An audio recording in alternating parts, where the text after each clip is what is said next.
बात मैं करूंगा खास तौर से गिफ्ट पे लगने वाले टैक्स को लेकर के। जैसा कि मैंने कहा था कि दिवाली के मौके पर अक्सर लोग गिफ्ट देते हैं और लोग भूल जाते हैं कि इस पर टैक्स की देनदारी बनती है।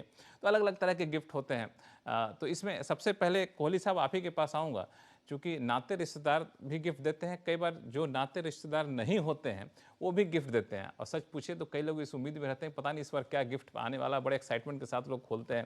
तो ये जो नाते रिश्तेदार नहीं होते हैं वो जो गिफ्ट देते हैं उस पर भी क्या टैक्स देना पड़ता है क्या? जी हाँ लक्ष्मण, जो नाते रिश्तेदार नहीं है, मतलब जो सेक्शन 56(2) की डेफिनेशन में नहीं आते हैं, आपको पता होगा 56(2) में तो बहुत लंबी रिश्तेदारों की लिस्ट है, तो वहां पर गिफ्ट की जो एग्जेम्पशन है वो 50,000 रुपए तक है। मतलब 50,000 से ऊपर आप गिफ्ट अगर लेंगे तो लेने वाले के ऊपर टैक्स लग जाएगा। तो 50,000 रुपए की सीमा का ध्यान रखना है। ये कैश के लिए भी है, ये काइंड के लिए भी है, दोनों चीज़ों में ध्यान रखना है। और देने वाला कौन है? दोस्त हो सकता है, कोई ऐसा रिश्तेदार हो सकता है जो उस लिस्ट में नहीं है 56(2) की, कोई आपका पुराना मिलने वाला हो सकता है, कोई भी हो सकता है, पर 50,000 की सीमा का ध्यान अवश्य रखना है लेते टाइम। इसमें एक चीज मैं गौरी आपसे पूछूंगा कि 50,000 रुपए की सीमा जो कोहली साहब बता रहे हैं, ये 50,000 की सीमा का मतलब क्या माना जाए?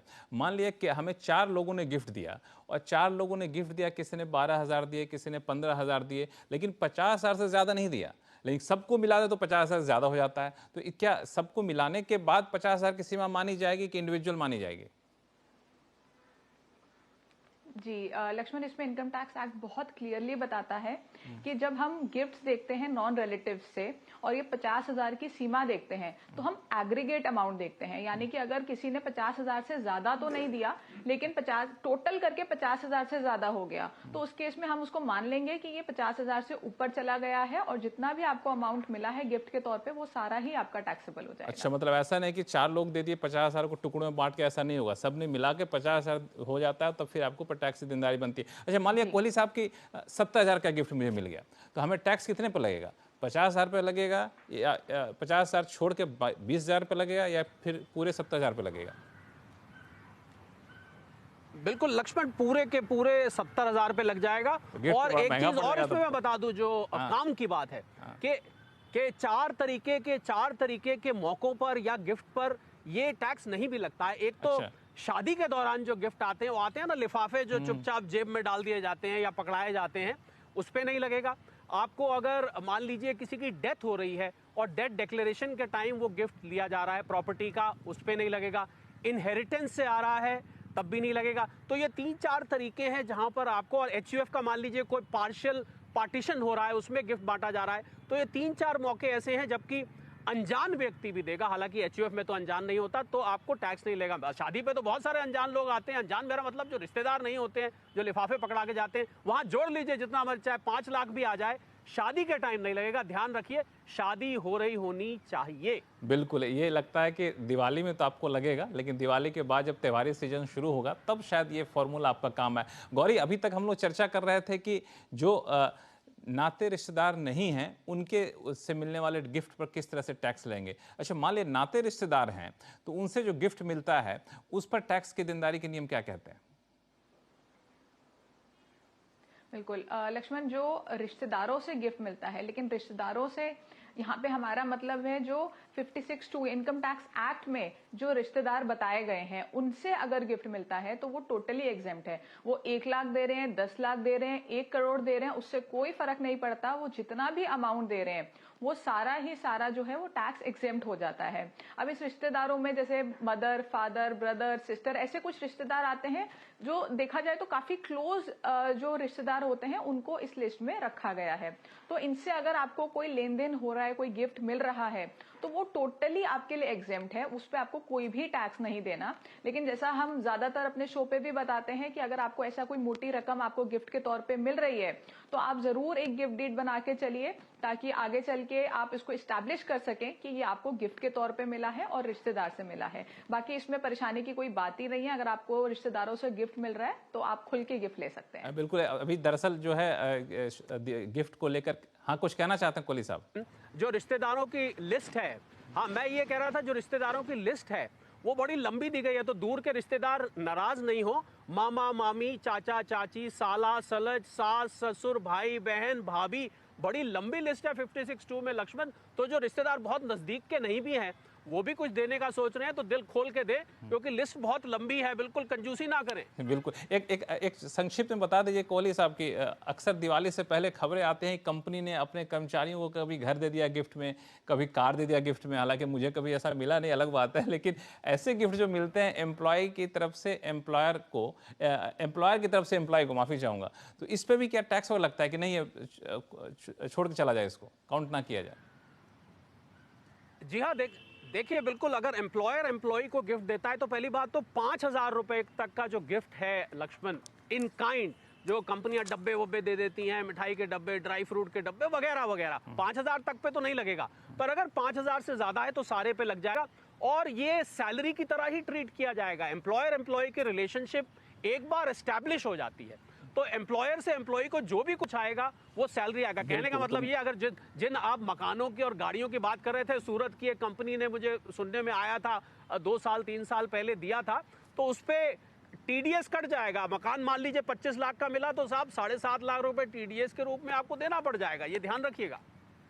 तो बिल्कुल, तो जब भी आप कभी गिफ्ट लें और तो इस बात का ख्याल रखें गिफ्ट अच्छा हो। आप छोटा बड़ा गिफ्ट नहीं होता, गिफ्ट गिफ्ट होता है, उसमें एक शुभकामनाएं होते हैं, संदेश होता है जिसको आप सहर्ष स्वीकार करें। लेकिन जब भी लगे कि गिफ्ट थोड़ा सा महंगा है और इसमें थोड़े से हमें ध्यान देने की ज़रूरत हो, टैक्स के लिहाज से ज़रूर ध्यान दीजिएगा, ताकि कभी आपको आगे चल कर टेंशन ना हो। और गिफ्ट के अलग अलग पहलू, उस पर टैक्स की देनदारी बखूबी हमारे दोनों गेस्ट ने आपको बताया है। शुरू करते हैं सवाल जवाब का सिलसिला, जो कई सारे लोगों की दिलचस्पी भी इसमें है। और हमारे पास जो है सबसे पहले कॉलर जो है मुंबई से ईश्वर चंद गुप्ता जी फोन लाइन पर जुड़ गए हैं। ईश्वर जी बताएं, क्या सवाल आपके पास? नमस्कार जी। नमस्कार। पहले तो आप सबको दिवाली की शुभकामनाएं। आपको भी ढेर सारी शुभकामनाएं। हाँ, धन्यवाद धन्यवाद। अच्छा, हमारा ना चांदनी चौक में आड़त का काम है। अच्छा। तो हम दिवाली को शुभ मानते हैं, तो बही खाते भी ऐसे ही मेंटेन करते हैं, दिवाली टू दिवाली। तो हम रिटर्न इसी हिसाब से, जो दिवाली पे प्रॉफिट आता है हमारे को, रिटर्न उसी हिसाब से नहीं हम भर सकते कि हम दिवाली से दिवाली तक अपने अकाउंट मेंटेन करें और उसी हिसाब से रिटर्न भरें?